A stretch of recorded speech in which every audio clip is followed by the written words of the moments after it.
Please record. That will be easiest. Okay. And so I think we're ready to go. Leonella, do you want to start letting everyone in? Yes.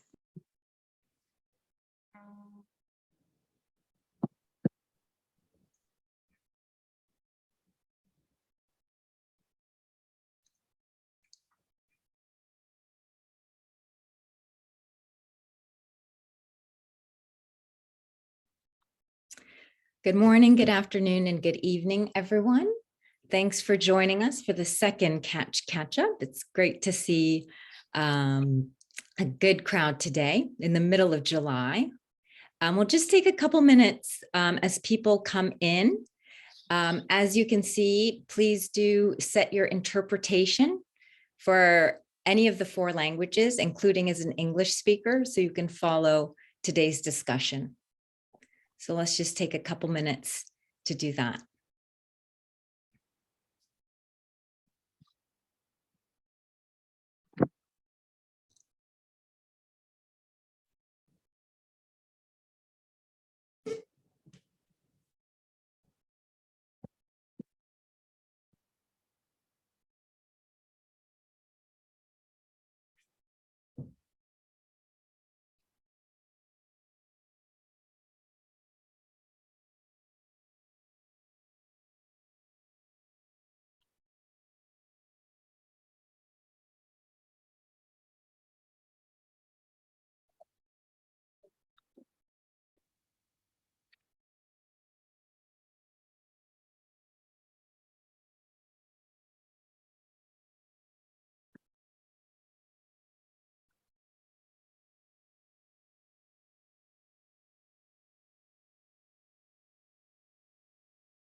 Great. Let's get started.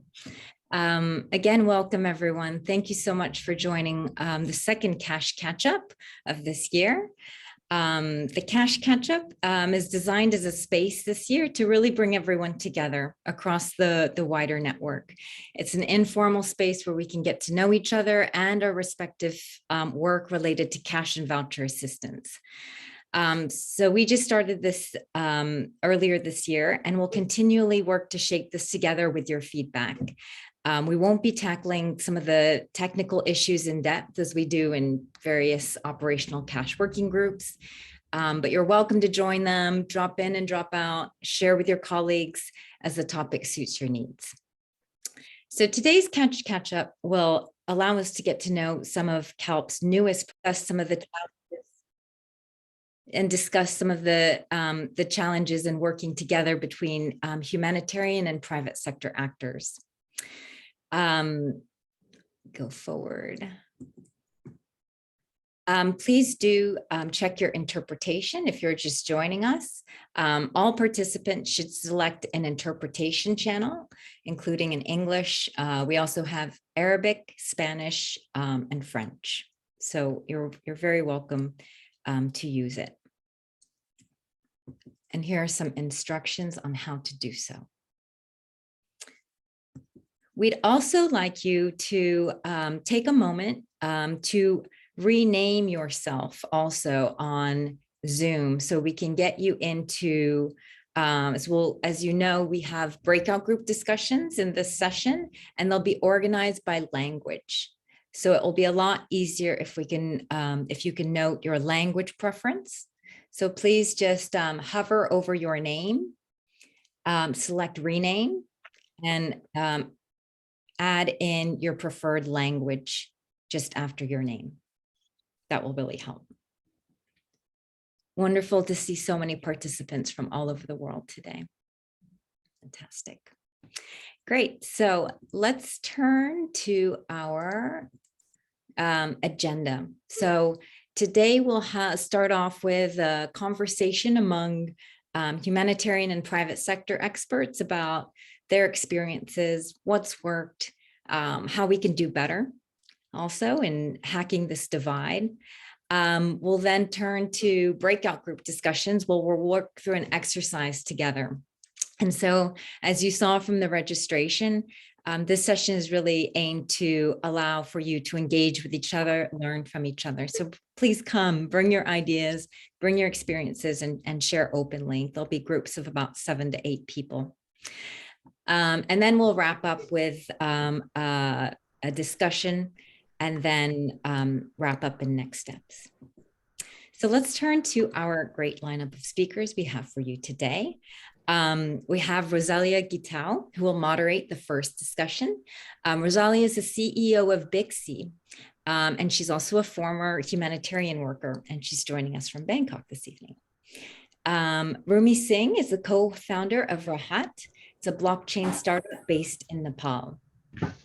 And then some of you might already know Nkosi Moyo, who has joined other CALP events. He's the head of global payments and mobile sales at Crown Agents Bank. He's based in the UK. Last but not least, we have our more from the humanitarian side, Joseph Oliveros, who leads the innovation and information management for Cash and Voucher Assistance for the IFRC. Great. So I guess without further ado, we will allow Rosalia to take it away. Hello, everybody. Thank you so much, Lynn, for that amazing and brief introduction. So we're really going to have a session that allows a lot more meat on this week. So I just want to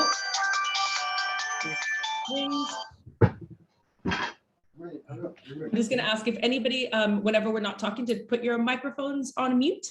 Otherwise, it seems like we're being Zoom bombed. And I hope that's not the case. So as I was saying, thank you so much to Lynn and to the team at CALP for this opportunity to facilitate a discussion that I am very, very, very passionate about. Why am I so passionate about this? In my former life, I was a cluster coordinator at OCHA.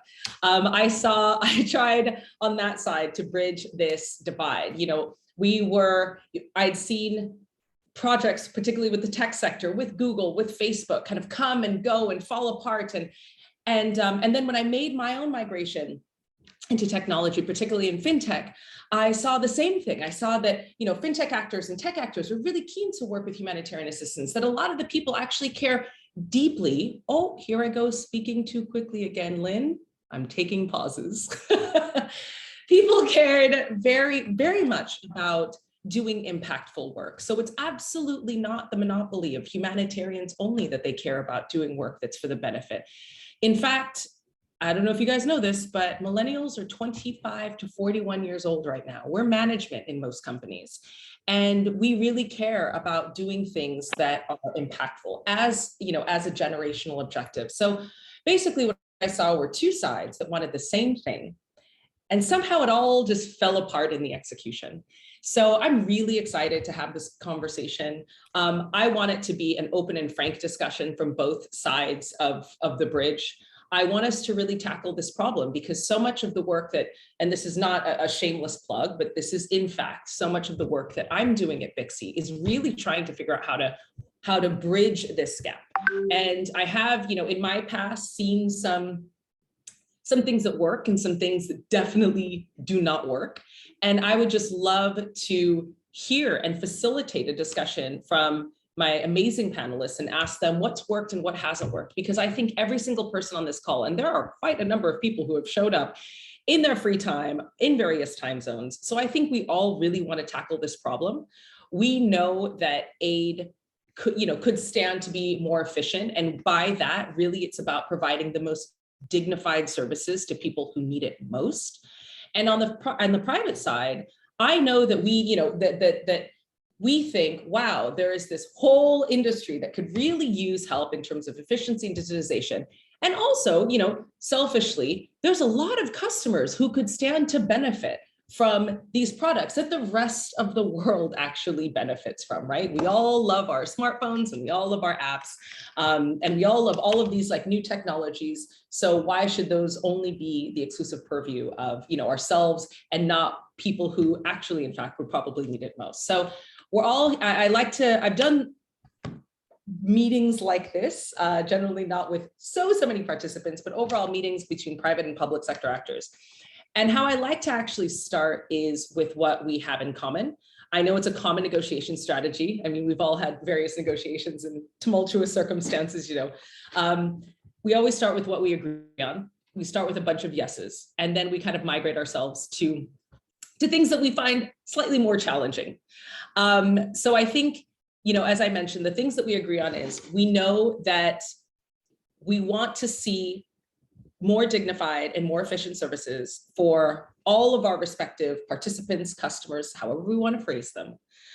So I think we can all agree on that. We can all agree that both sides of the table have amazing competencies that the other side of the table might not have as much of. And this is a real stickler point, and we'll get to that in the, you know, the context of this discussion. But I think it's really important to come from that, agreeing that we have, you know, technical and experiential knowledge that the other side arguably does not have as much of, and that it's really important to respect that about the other side. So that's kind of how we come to the table. And I think the last thing that we all, you know, agree on is that we all want to do something really interesting, compelling, and innovative. This is why tech actors do what they do. They chose to dive into uncertainty because creating and innovating is just so much fun. And similarly, as an ex-aid worker, we all started entering the aid sector because we thought this is so interesting and so meaningful. And, you know, it does entail, unashamedly, a lot of interest and a lot of fun as well. So I think that at the end of the day, both sides of the table are actually, I found in my experience working on both sides, very similar personality types, very similar people. And you know, sometimes that can in and of itself create a bit of a tension, but I think we can agree that we're actually much more similar than we often think we might be.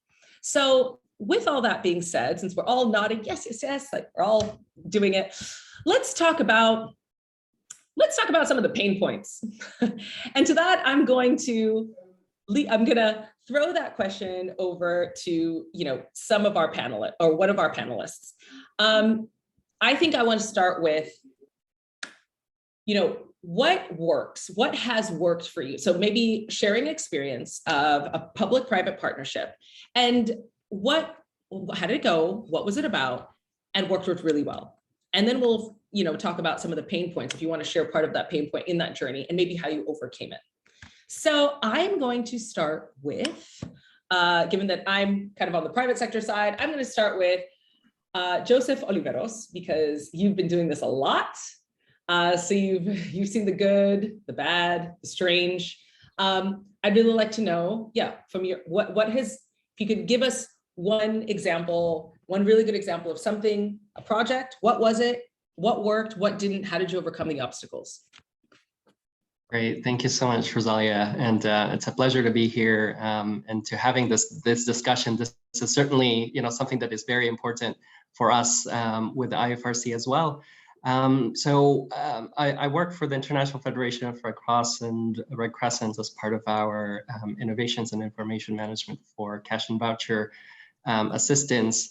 I'm supporting our national societies to do the scale up. So maybe just to also mention that that the IFRC has a very ambitious goal of reaching 50% of its humanitarian assistance with Cash and Voucher Assistance, or CVA, by 2025. And in order to reach this, it was clear, you know, from the very beginning, back when we first, you know, made commitments as part of the Grand Bargain back in 2016, that a stronger partnership within the private sector is going to be key. And in fact, it was documented as part of our cash roadmap that was developed in 2017 that we have been trying to implement over the last couple of years. Given the expertise of the private sector in finance, of course, the regulatory requirements, the technology, and innovations. So I have been working with different companies to evaluate their products and services, and see how they address the challenges and risks of our cash interventions, and eventually implement them as part of our cash preparedness and operations. So maybe one very good example that where we have tried to analyze, where we could do better as is part of a current study that we're doing in terms of looking at global payment solutions. So this is a research that we have started off from last year, where we have been trying to discuss, the potential for a financial service provider or solutions that could distribute cash globally, or at least in multiple countries where risks of disasters and crises are high, in order for us to reach the scale and the ambitions that we are trying to embark on within the IFRC. And in our analysis, what we have seen is that the interest of private sector to engage in this particular type of work has been mixed. We have seen very low interest, particularly for private sector companies that have not worked in humanitarian context before, understandably so. But what we have also heard is that there is a lack of understanding the humanitarian principles that we are bound by. And this is sometimes where, some of the potential tension could happen down the line. There are also the opportunities to have meaningful engagement, between the private sector and the public sector have not been many, as what we have heard. Some private sectors saying that they only hear about our needs when there is a call for tender that is being raised, which is sometimes, not the best forum to really be understanding each other's needs, and where a private sector partner or provider could provide or could offer their solutions. So one of the things that we have done as well within our network is the creation of this private sector reference group, aimed really to help build better engagement between us on the Red Cross, Red Crescent movement side and the private sector. So we had a very, very good example from the Cash Hub, which is a platform for the Red Cross, Red Crescent movement that is being hosted by the British Red Cross, where they started this private sector reference group, and they met informally. They invited members, representatives from the private sector, including fintech and digital technologies. And they basically, one of the activities that was done was to collaborate on a problem tree, discussing what are the challenges and risks in cash and voucher assistance, first and foremost, that's preventing us from being able to scale up or to deliver effective services, and where the private sector might help. And what is interesting that came out of some of the discussion was the topic of, one, how do we as humanitarian organizations incentivize private sector to develop products and services that are tailored to our needs? And it acknowledged that the financial solutions and technologies are growing rapidly, and that we are falling behind. And so having this discussion certainly could help, trigger a more open conversation. And of course, the converse of that question is equally important. How could we incentivize humanitarian organizations to have more and meaningful conversations with the private sector, where at the end, as Rosalie had mentioned, we have a common goal, which is to provide assistance. This is a bit more of a work in progress for us, so the dialogue is being set up. But I think, in order for us to delve deeper into really addressing this divide, this meaningful conversation needs to happen more. Yeah, thank you so much, Joseph. I couldn't agree with you more. I think one of the things that really came out and definitely resonates with my experience on both sides of the fence is this idea of language, communication. It's not the technical that breaks down these efforts. It's the communication. And I kind of want to elaborate a bit more on that and maybe get the perspective of, a private sector / very innovative actor, Rumi, where have you seen some communication challenges? Where are the communications breakdowns? Just a little bit of my experience. I've seen the communication breakdowns at all levels, including I saw that what you did, Joseph, in the beginning, which I really appreciate. You spelled out IFRC. I mean, the aid world, we love an acronym. We love throwing them out, right? Sometimes it's innocuous and sometimes it's done to kind of gauge whether or not somebody knows what they're talking about, right? So just what you did there was part of that inclusive language right at the top to explain, well, what is IFRC? So Rumi, over to you. Maybe you can elaborate a bit more on communication strategy, like what have been some communications pain points, and what do you think can be done or have you done successfully to overcome them? Thanks, Rosalia. As a tech innovation startup, and I strongly believe that the private sector can provide the skills and expertise to bring in newer perspectives to the humanitarian sector.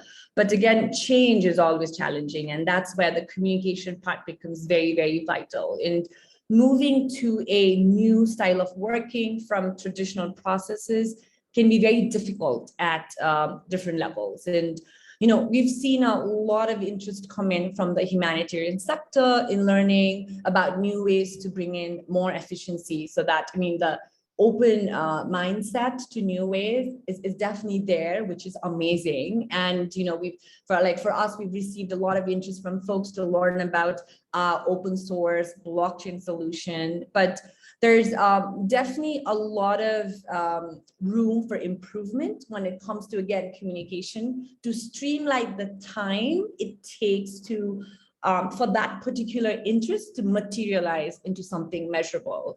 So for example, we've had this massive interest from a humanitarian organization to test a solution in their CVA efforts. And we're at the cusp of materializing this interest into something tangible. But it's taken us almost a year to reach this state. And I understand there's a lot of work that's required to bring along all internal stakeholders for the humanitarian organizations.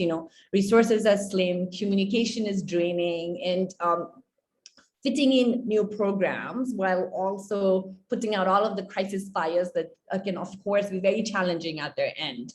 But the issues with, just the gaps in communication or the timing it takes puts us as startups in a lot of strain, because, we're usually like in a bootstrapping model, right? We're using lean approaches. We're very focused on implementation. We don't have a lot of red tape or paperwork at our end, but our burn rate is very high.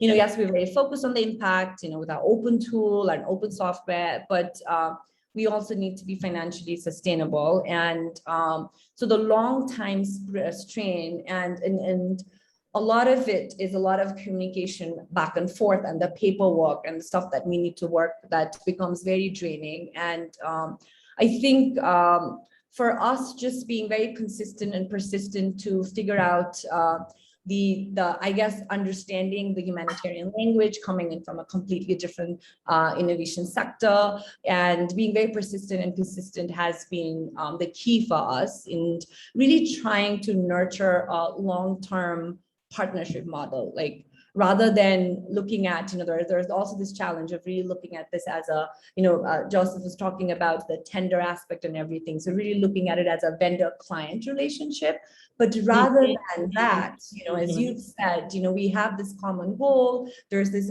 focus on impact. So we could really look at it as a partnership level. So really pulling in at a strategic level, like a strategic partner becomes very, very important for us. So I think really looking at, the humanitarian sector to help us help them understand how we can integrate with their existing processes and add value. And I think that becomes the key to really building those communication ladders and really having those conversations right at the beginning as a partner. And I think that would really make a huge difference.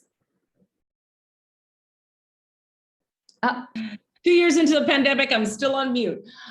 Ruby, you hit a really, really important part. So, I'm inquiring after what has helped communication, or what could help some of these communication pain points. And you've actually hit on a really important part, which is there's some execution distinctions. And this I've definitely seen on both sides, is execution distinctions that themselves, it's almost like people assume that the other side understands financial constraints, my budget issues, the reason why I can't sign a partnership or JV instead of an MOU, right? We assume that the other side understands that, but you're pointing out really critical things. There are structural execution distinctions. Notice how I just threw out those two acronyms, right? In the tech world, a JV is kind of the standard of a partnership, right? A joint venture. We agree we want the same things. We're going to contribute, our shared resources and have some kind of revenue split, right? But obviously this doesn't translate into a public-private partnership, right? So I know that, for example, in the aid world, it's almost impossible to get a joint venture signed by legal in HQ. So the low-hanging fruit is often, a memorandum of understanding, which has less, legal weight, but at least, for the average startup, it can be sufficient to at least get the ball moving. But then you point out a really important, and then part and parcel to that is you point out a really important part, Rumi, slowing down again, the vendor-client relationship. That's an execution issue as well. So, the context of the conversation we're having is about public-private partnerships. But often a public-private partnerships by aid actors is seen as a client-vendor relationship, right? A quid pro quo in the most kind of numerative sense, like I do something for you and you get a contract out of me. But the whole process of innovation almost cannot do that, right? Because it doesn't exist, you are innovating. So it's really difficult to put a price tag on it. Often from the tech side, from the startups particularly, we have to absorb those costs, right? Pilot. And our, the request is, can you help expedite this pilot? Because we have what's called a burn rate. Aid actors, the burn rate, in the aid world, the penalty is not spending your money, right? And I'm not saying that obviously there aren't program managers who are really concerned about the budget. That's not the point.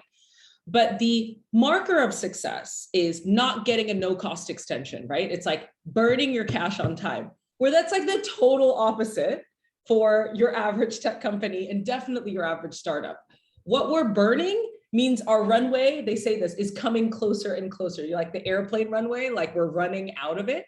So there is a little bit of like in theory, there should be a shared incentive, like we all want to finish on time, but one of us is penalized one way, whereas the other is penalized the other way. And so I think that's an execution. And so part of what I'm hearing also, Rumi, is like, it's almost like these assumptions about our contracts, about timing, and about this client-vendor relationship, these need to be articulated at the outset. Like, how we have inception meetings? It's almost like, okay, guys, this is what, like, I have a burn rate of this. I need this to be done for this reason. Are you guys prepared to, get that? That's what the startup will say. And then, the humanitarian actor will say, I can only do these handful of things in this amount of time, and it has to be cleared by this person. It's going to take this amount of time. Because I think what happens is, and I've seen this, and you guys can disagree, we get really excited. You'll get one person in an aid agency and one person is in a startup, and they'll just match, they'll vibe, they'll get like super excited. And then they'll start the planning, and then they're like, they'll just try and run through it. And then it all just gets kind of squashed by paper and bureaucracy. And then it feels like a communication breakdown, when perhaps it's an execution breakdown. Like the two institutions have these setups that are incompatible, that weren't articulated realistically at that outset. So those are really, really important points that Rumi raised. And so now I guess I would go over to Nkosi, having been, banks are an interesting private actor, right? They're kind of like, they have the innovation and some of the obligations and profit-making obligations, obviously, of the startup.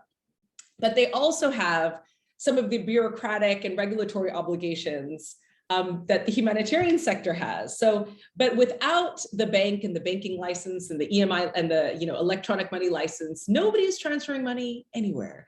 So Nkosi, over to you. I would love to hear, how has your experience been? In part, you're part of bridging this gap. The hyper fast moving rocket ship startup, and then the aid actor, the much more a bit slower pragmatic aid actor.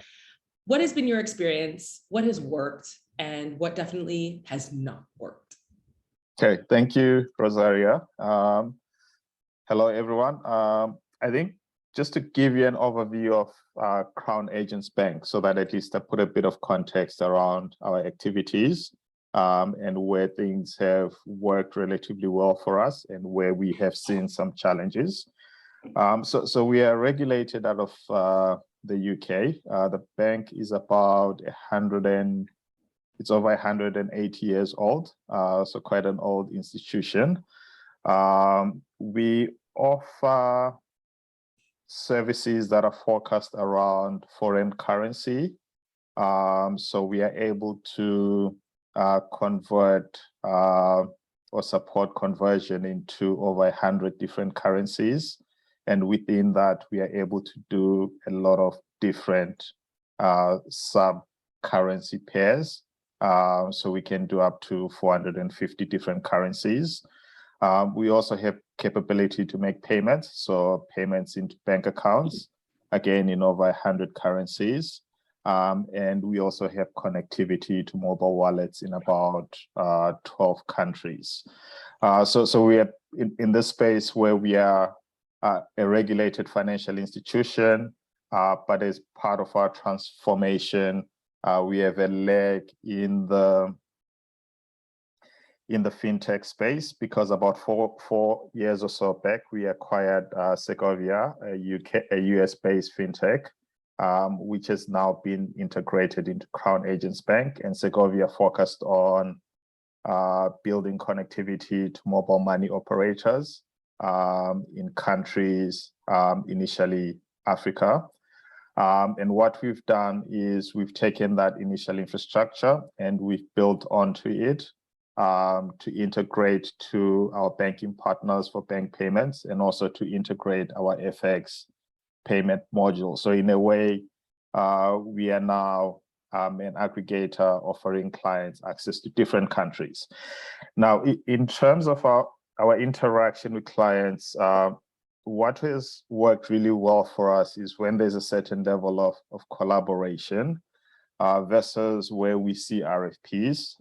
We struggle a lot with RFPs. From a personal perspective, I've worked for two other banks, Standard Chartered and EcoBank, prior to Crown Agents Bank. And my experience there as well was that RFPs tend to be quite difficult and challenging for financial institutions. But let's focus on the positive first before jumping into the negative. So I think using maybe one of our recent experiences, using Afghanistan as an example to illustrate why collaboration works very well for us. I think when there was a change of government in August, a lot of banks pulled out of offering financial services to support Afghanistan. So trying to get payments into Afghanistan just became mission impossible. We were one of the few banks that continued supporting clients in terms of making payments into Afghanistan. But a lot of that was possible because there was a lot of collaboration between ourselves and our clients, because we had to invest a lot of time internally in terms of regulatory engagement, whether it was with UK regulators, US regulators, with our banking partners in country, and also further down the line with local regulators as well, just to figure out how do we support the aid that needs to get into the country while staying within the boundaries and parameters of OFAC and other regulatory guidelines. So during that period, we also saw a lot of RFPs coming through, And the interesting thing about the RFPs coming through was that we were actually ineligible right from the beginning, because within a couple of paragraphs, the RFP would say you have to be registered in Afghanistan to participate. So that took us completely out of the picture, even though we were willing to try and assist. So a lot of our focus was around those entities that needed our help in terms of getting funds into Afghanistan. And we've continued that work. So for example, one of our clients needed to get physical cash notes, which is not our core business, but because there was a lot of collaboration and working with that particular client, we were able to find ways of moving the cash securely from source and getting it safely to the appropriate destination within Afghanistan. So I think that's a great example of what can be achieved through a certain level of collaboration. We continue to work with our various partners in the country in terms of, because getting money in is one thing. There's a further challenge of now getting money out of the country to stimulate the local economy.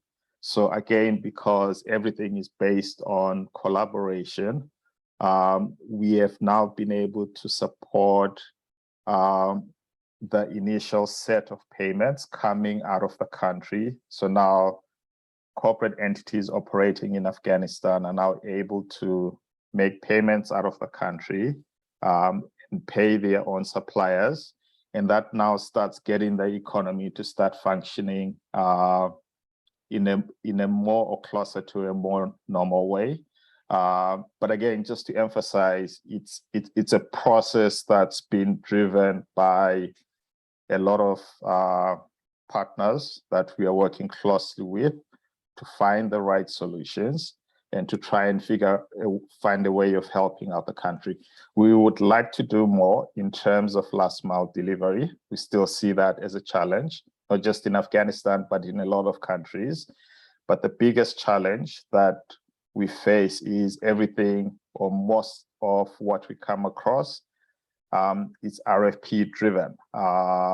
And if you are looking to get into a difficult country, to give you an example, our risk committee has signed off for us to start doing business with partners in Yemen, Somalia, and a couple of more challenging countries.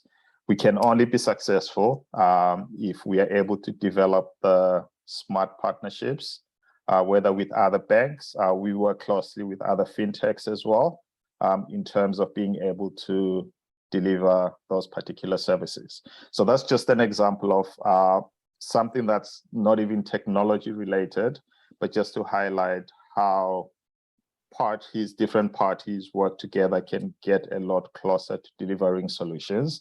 And I think once you have those partnerships going, it becomes a lot easier to tackle all the technology related pieces that I think we are all collectively trying to bring together for the benefit of the end beneficiaries. Thank you. Thanks to you so much, Nkosi. I think, again, you brought up another execution challenge, which is the RFP. And I'm going to ask you, what does an RFP stand for? I just put it in the thread. This is acronym soup. Next time I'm going to open with everybody has to take, a shot of espresso every time they have an acronym. I'll let you explain what is an RFP. Perfect. RFP.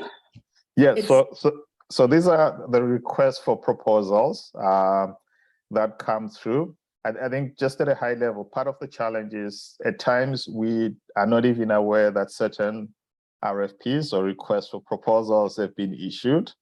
The second challenge is just in terms of the way they are structured.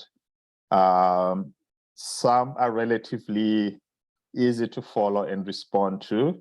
There are some that are extremely difficult. I think from a private sector perspective, the end objective seems to be the same, but I think the approach varies, and we often think that surely there could be a way in which the various players within the donor and humanitarian sector can come together and just simplify that whole response request for proposal approach.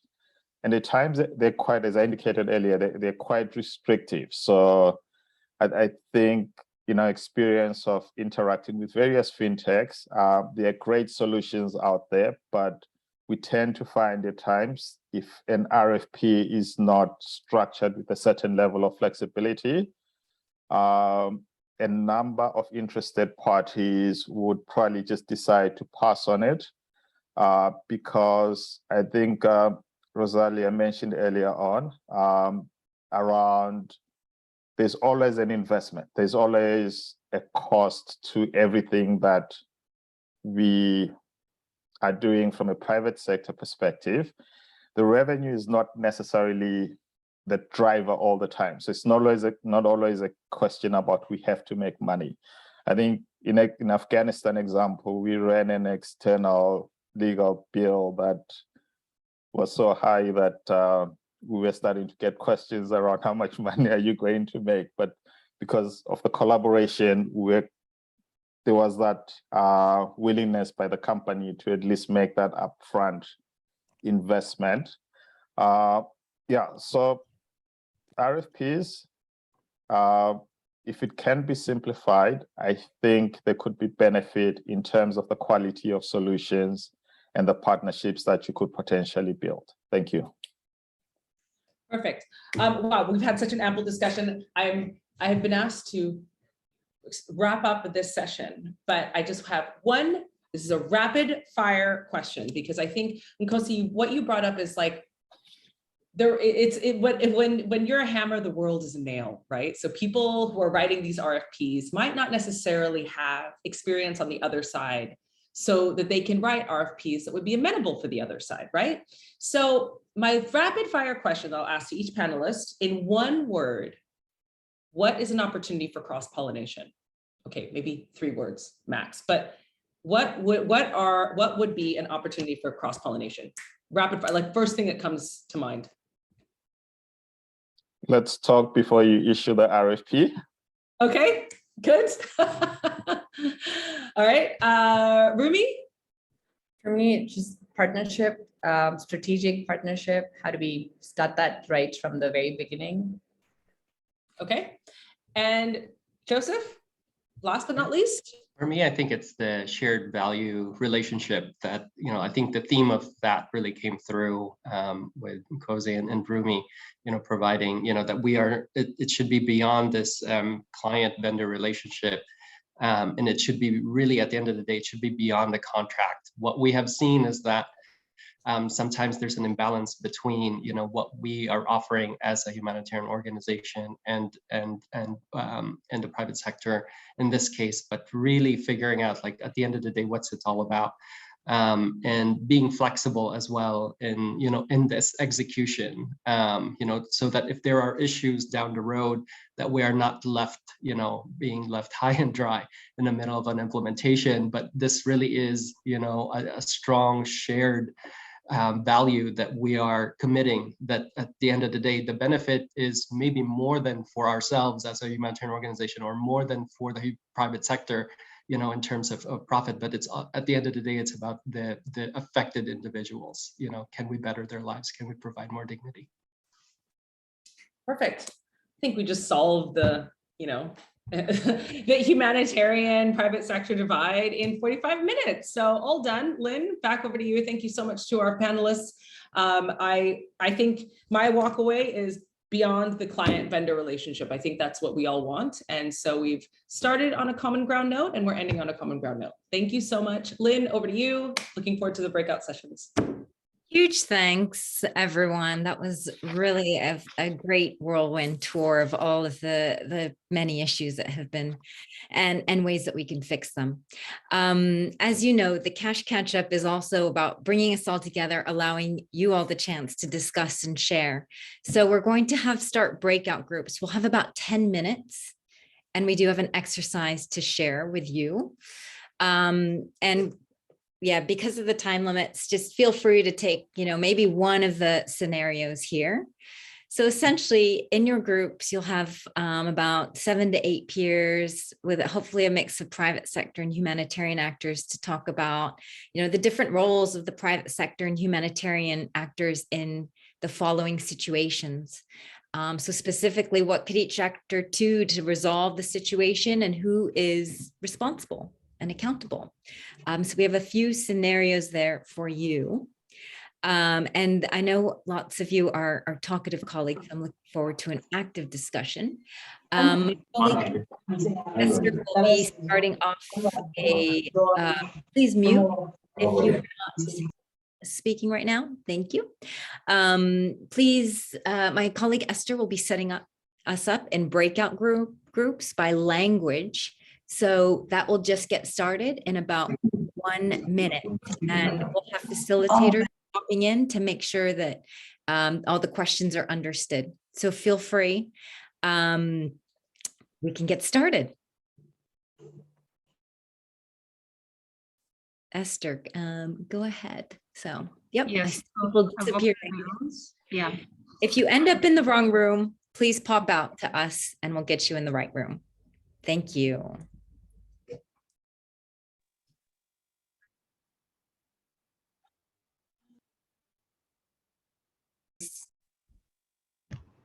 This meeting is being recorded. We are being re-recorded. Welcome back. As we come back, I wanted to get the sense of the room. Based on the discussions today, hearing from our fantastic panelists, maybe you can just put in the chat, do you think we can hack the divide? Yes, no, or maybe. Feel free to say so in other languages as well. Or use an emoji if you think we can. How do we feel about it? I see lots of yeses, which is great, with a lot of work. I think that's very, very true, Clara. Thanks for that. No maybes, no nos, maybe. Simon is another skeptic. Yeah, we definitely need more time for discussions. I mean, I could listen to that panel for certainly at least another hour, and I'm sure the discussions were very rich. So let's make sure that we continue them as we go forward. So just to wrap up, thank you again so much for joining us today. I think we're finding our way through a difficult terrain. Coming from the humanitarian sector, I know that, the system is very difficult to change, but let's do the best that we can. What we heard today is that, in terms of takeaways, is that this provides a major opportunity for us to transform assistance. Going back to what how the speakers ended, let's put people first. That's where we have, those shared values that Joseph spoke of so eloquently. Let's make sure to value each other's expertise. Some years ago, I remember that another event we had like this, where it was, don't try to teach a fish to ride a bicycle, let's do what we each do best and work together. And last but not least, let's look at partnerships and not projects as we go ahead on this. And together, I think that's how we can hack things in the best way. So a huge thanks to all of the wonderful speakers, a huge thanks to all of you for a very good discussion. We do just want to encourage you. We will have future cash catch-ups. We're very open to your ideas and suggestions on what those look like. But please do keep in touch with us at CALP. I think you should have my email from this invitation. And for some reason, I'm having a challenge copying and pasting some of the additional contacts, but we'll make sure to send that in the follow-up email.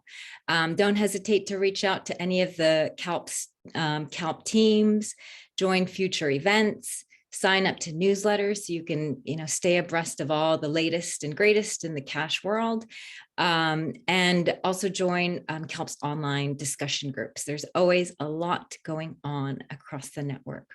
So a huge thanks to everyone. It was such a rich discussion, and we'll be sure to be having many, many more. Have a great rest of the day, evening, everyone. Thank you. Thank you. you. Thank you all. Thank you. Thank you. Thank you. Thank you from